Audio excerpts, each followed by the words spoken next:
اور یہاں سے ایسی قسم کی پابندیاں ان پر عائد کرنے کی باتیں کی جا رہی ہیں کہ جو صدیوں سے وہاں پر موجود روایات کا خاتمہ کیسے ممکن ہوگا.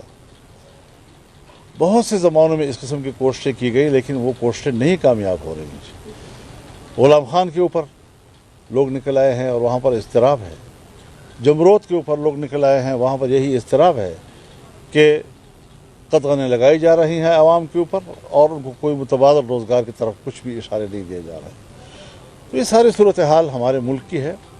ہمارا اس کے لیے فکر مند ہونا ایک فطری امر ہے اور اس حوالے سے ہم یہ سمجھتے ہیں کہ جو بھی ہمارے مشترکات ہیں پارلیمنٹ کے اندر ہماری اس پر آواز ایک ہونی چاہیے اور ملک کے اندر بھی ایک خوشگوار سیاسی ماحول کی طرف ہمیں بڑھنا چاہیے. ظاہر ہے ہم اگر اختلاف نہیں ختم کر سکتے تو اختلافات کو نرم کر سکتے ہیں, رویوں کو نرم کر سکتے ہیں. کچھ ترجیحات ایسی ہوتی ہیں کہ ان ترجیحات کے لیے کچھ دوسری ترجیحاتوں کو معطل کرنا پڑتا ہے. تو اس حوالے سے ایک بہتری کی طرف جانے کا ایک سفر ہے اور اسی حوالے سے ہمارے انتہائی محترم مہمانان گرامی تشریف لائے ہیں جن کو میں خوش آمدید کہتا ہوں. باقی گفتگو آپ ان سے سن لیں گے. بہت بہت شکریہ. بہت شکریہ جی. بسم اللہ الرحمن الرحیم. بہت شکریہ مولانا فضل الرحمان صاحب جو جمعیت علماء اسلام فے کے لیڈر بھی ہیں اور ان کے ساتھی انہوں نے آج کھلے دلوں کے ساتھ ہمیں یہاں پہ خوش آمدید کہا. جس طرح کہ مولانا فضل الرحمان صاحب اور میں ذاتی طور پہ ہمارا تعلق ان سے بہت پرانا چلتا آ رہا ہے. بڑی مستفید گفت و شنید ہوئی. بحیثیت لیڈر آف دی اپوزیشن قومی اسمبلی میں ہم لوگ چاہتے ہیں کہ چاہے وہ JUI فے ہو, ہماری جتنی پارٹیاں ہوں, تحریک تحفظ آئین پاکستان کے تحت کہ ہم لوگ پاکستان میں آئین اور قانون کی پاسداری کے لیے ہماری یہ جدوجہد چلتی جائے.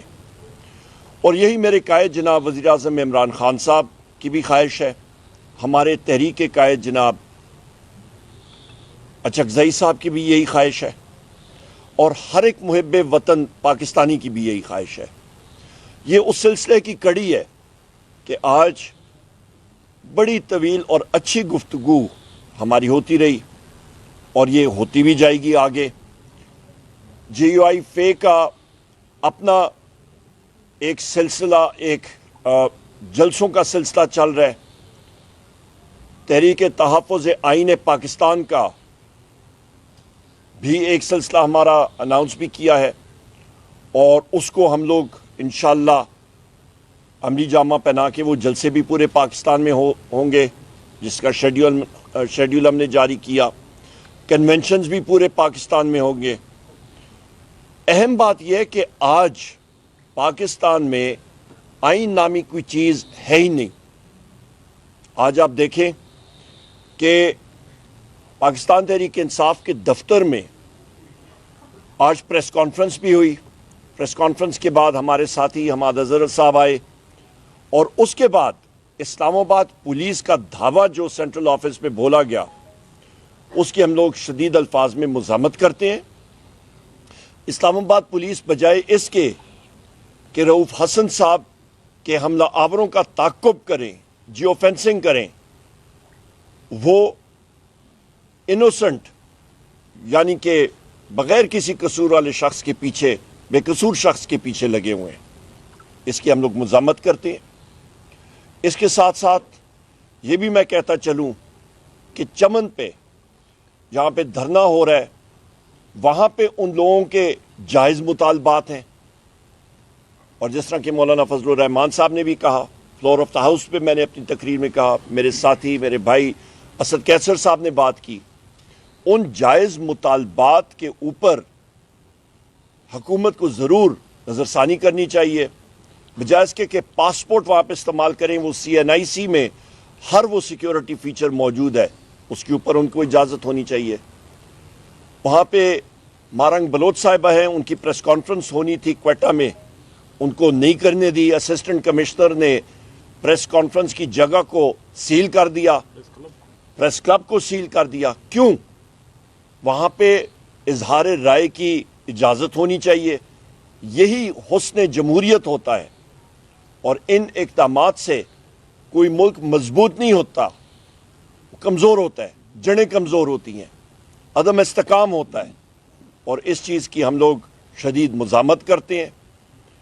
یہاں پہ پاکستان میں جمہوریت پھلے گی پھولے گی, سرمایہ کاری آئے گی. سرمایہ کاری آئے گی جہاں پہ آپ کا آئین اور قانون کی بالادستی ہوگی, وہاں پہ انویسٹمنٹ بہتر ہوگی, نوکری کے مواقع ہوں گے. اس موجودہ صورتحال میں نہ سرمایہ کاری ہو رہی ہے, کیونکہ دنیا جو ہے ان کو معلوم ہے کہ اس وقت پاکستان میں عدل و انصاف کی کوئی وہ چیز کرن نظر نہیں آ رہی. یہ ایک بدترین مارشل لاء کے دور سے بھی بدترین اس وقت یہ غیر جمہوری جو حکومتیں اس وقت بیٹھی ہوئی ہیں ہمارے اوپر, وہ یہ کام کر رہی ہیں, اور اس چیز کی ہم لوگ شدید الفاظ میں مذمت کرتے ہیں. قیصر صاحب آپ. بسم اللہ الرحمن الرحیم. سب سے پہلے تو میں مولانا فضل الرحمان صاحب کا بہت شکریہ ادا کرتا ہوں کہ بہت محبت سے, بہت کھلے دل سے انہوں نے ہمیں ویلکم کیا, اور ہمارے جو ایشوز ہیں, جو ہمارے مشترکات ہیں, اس پہ ہماری ڈسکشن رہی. خاص کر جو اس وقت ملک میں جو ہے نا آئین معطل ہے, اور اس وقت ایک بنانا ریپبلک کی ملک بنتا جا رہا ہے, اور جو اس وقت آزادی رائے پہ جو قدریں لگ رہی ہے, اور جو قانون پاس ہو رہے ہیں, اور جو اسمبلی میں بھی صحافیوں پر پابندی لگائی گئی ہے, سارے ڈسکشن ہمارے ہوئے ہیں. اور خاص کر جو پنجاب میں گندم کرائسس ہیں, جو بہت بڑے ہمارے کسان پریشان ہیں, اور پاٹا اور پاٹا میں جو نئی ٹیکس کے نفاذ کی بات ہو رہی ہے, اور ویسے بھی وہاں وار زون ہے, وہاں کوئی مطلب ممکن نہیں ہے کہ اکانومی ویسی بھی وہاں بیٹھ گئی ہے. تو یہ سارے ڈسکشن پہ ہمارے مشترکات ہیں, اور انشاءاللہ اس پہ ہم مشترکہ جدوجہد کریں گے. باقی جو ہے نا اپنی پارٹیوں کو مزید بھی جو ہے نا آن بورڈ دیا جائے گا. کل خان صاحب سے بھی انشاءاللہ تعالیٰ عمر صاحب جائیں گے, میٹنگ کریں گے. مولانا صاحب بھی اپنے شورا میں جو ہے نا چیزوں کو, لیکن ایک بات کلیئر ہے کہ آئین اور قانون کے بالادستی کے لیے ہم تمام طبقوں کو ایک ہونا پڑے گا. اس وقت اس ملک میں کوئی راستہ اور نہیں ہے. ملک اس طرح نہیں چلایا جا سکتے جہاں ملک میں آپ کسی قانون میں خاطر میں نہیں لاتے. یعنی جو روپ حسن صاحب کے ساتھ ہوا ہے, کیا ایک اس ملک میں ہو سکے جہاں قانون ہو, جہاں قانون کی حکمرانی ہو؟